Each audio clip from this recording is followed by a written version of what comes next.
Marvel cinematic universe ஒரு மிகப்பெரிய மாற்றத்திற்கு தயாராகி வருகிறது.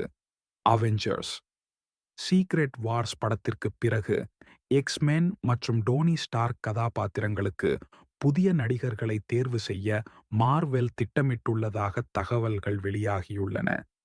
இது ரசிகர்களிடையே பெரும் எதிர்பார்ப்பை ஏற்படுத்தியுள்ளது.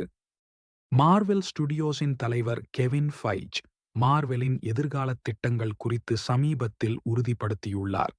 டிசம்பர் 2027 வெளியாகவுள்ள அவெஞ்சர்ஸ் சீக்ரெட் வார்ஸ் நிகழ்வுகளுக்குப் பிறகு நடிகர்களை மாற்றியமைக்க நிறுவனம் முடிவு செய்துள்ளதாக அவர் தெரிவித்துள்ளார்.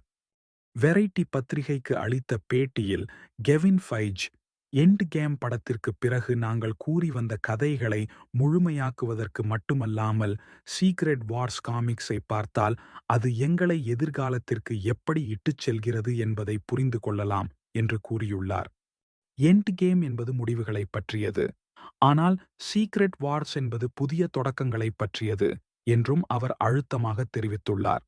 இது மார்வெல் யூனிவர்ஸில் ஒரு புதிய சகாப்தம் தொடங்க உள்ளதற்கான தெளிவான அறிகுறியாகும். முந்தைய எக்ஸ்மென் படங்களில் நடித்த Patrick Stewart, Ian McKellen, Alan Cumming, Rebecca Romijn, James Marsden மற்றும் கெல்சி கிராமர் போன்ற பல நடிகர்கள் 2026 வெளியாகவுள்ள அவெஞ்சர்ஸ் டூம்ஸ்டே படத்தில் தங்கள் கதாபாத்திரங்களில் மீண்டும் நடிக்கவுள்ளனர். M.CU-வின் முதல் எக்ஸ்மென் படம் தண்டர்போல்ட்ஸ் இயக்குனர் ஜேக் ஷ்ரேயர் இயக்கத்தில் ஒரு ரீபூட் அல்ல, மாறாக ஒரு ரீசெட் ஆக இருக்கும் என்று கெவின் ஃபைஜ் குறிப்பிட்டுள்ளார். ரீபூட் என்பது ஒரு பயமுறுத்தும் சொல். ரீபூட் பலருக்கு பல அர்த்தங்களை கொடுக்கலாம் என்று அவர் விளக்கினார். ரீசெட் ஒற்றை காலவரிசை, நாங்கள் அந்த வழியில் சிந்திக்கிறோம். எக்ஸ்மென் என்பது அடுத்ததாக நடக்கும் இடம் என்று அவர் மேலும் தெளிவுபடுத்தினார். இது எக்ஸ்மென் கதைகளை புதிய கோணத்தில் அணுக மார்வெல் திட்டமிட்டுள்ளதை காட்டுகிறது.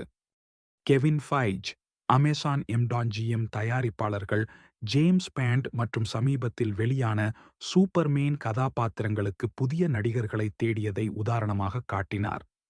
டேவிட் கோரன்ஸ்வெட் புதிய சூப்பர்மேன், அவர் அருமையாக இருந்தார், இது எப்போதும் நடக்கும் என்று அவர் கூறினார். ராபர்ட் டவுனி ஜூனியர் மற்றும் கிறிஸ் எவன்ஸ் போன்ற ரசிகர்களின் அன்புக்குரிய நடிகர்களை மாற்றுவது கடினம் என்பதை கெவின் ஒப்புக்கொண்டார், ஆனால் அது சாத்தியமற்றது அல்ல என்றும் அவர் தெரிவித்தார். எண்ட் கேம் படத்தின் முடிவில் டோனி ஸ்டார்க், அதாவது அயர்ன் மேன் இறந்துவிடுகிறார். கேப்டன் அமெரிக்கா ஓய்வு பெறுகிறார்.